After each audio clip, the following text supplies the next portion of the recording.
هلا ومرحبا فيكم. على قولتهم الزين عندنا وشين حوالينا يا جماعه بنت الكويت. اليوم جايبت لكم شغل تترزق الله، جايبت لكم شغل منزلي حق الطبخ، مثل الجدوره، مثل اللي يسميها المغلاط او التاوه اللي تعرفون مالت القلي والشغلات هذه. وايضا عندكم كلها صناعه جرانيت اللي هي الصناعه التركيه الاصليه اللي ما يتحكك من السكين او تزلق الجدر او شيء، وحتى الاكل ما يلزق بالجدر. هذا حتى طريقه الغسل حلوه بسرعه، يعني يوخر الاكل وما يتعبك وايد سيم معين وتجر طق الكوبه. لا شيء حلو سهل. جدوره انواع واشكال، شوفوا الصوايم، شوفوا الالوان شلون، وشغلهم حلو، صناعه تركيه. وايضا شوفوا القواري. المخدر، اهل الشاي المخدر وينكم؟ هذا الشاي المخدر، اهل الشاي المخدر يستعملونه، يحبون الشاي المخدر. هذه القواري حق شغل المخدر، شغلهم حلو، لونهم حلو، وشغلاتها عجيبه. والحين تعرفون الايام هذه كل الناس طايحه بالموضه، الزخارف والتشكيلات هذه من برا قاعد، والشغل كله من برا يجيبونه، مو من داخل الكويت، من برا. صناعه حلوه. وايضا عندهم بهارات، عندهم بهارات وتوابل. عندهم خلطه الشاي العراقيه الاصليه من البصره. تعرفون الحين بطلوا الحدود، الناس قاعد تجيب وتترزق الله، وعسى الله يوفق الجميع.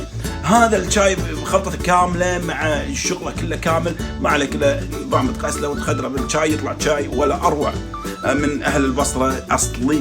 وايضا في عندهم خلطات ثانيه لبهارات مع خلطه اللحم، بهارات التوابل، وشغل بهارات. راح احط لكم رقمهم واتصلوا عليهم ولا تقصرون معاهم. دائما بناتنا وعيالنا ندعمهم ونشجعهم، شبابنا فبد الكويت وتحب تترزق الله. وحتى ماخذه فايده شيء بسيط، مو اللي يبي لك 10 دنانير يبيع لك ب 40 اخذ فايده 30. لا والله ماخذه شيء فايده بسيط، وصدقوني شغلها كله ضمان واصلي. ما عليكم الا تدقون عليهم تستفسرون. شوف اللي فوقي الشاي القواري هذا حق الشاي المخدر يا ولا تقصرون. وبالطبخ بالجدور هذه وادعوا لي ان تطبخ مو يشرب فيها.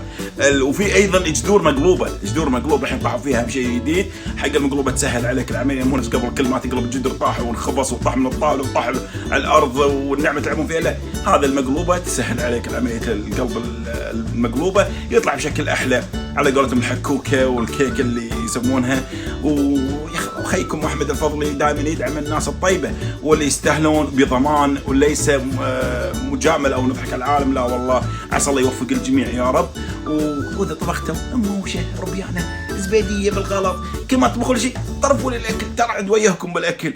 عليكم اني اجرب الاكل واقول لكم زين طبخكم ولا لا. الحين تعرفون الشباب والبنات يتسابقون بالطبخ. احنا اكثر الشباب قاعد يتسابقون اكثر من البنات بالطبخ، ويتفننون اكثر من البنات بالطبخ ما شاء الله عليهم. وكل واحد من يطبخ بيدينا يقول من ايدي عيني. عسى الله يوفقكم يحفظكم يا رب حبايبي.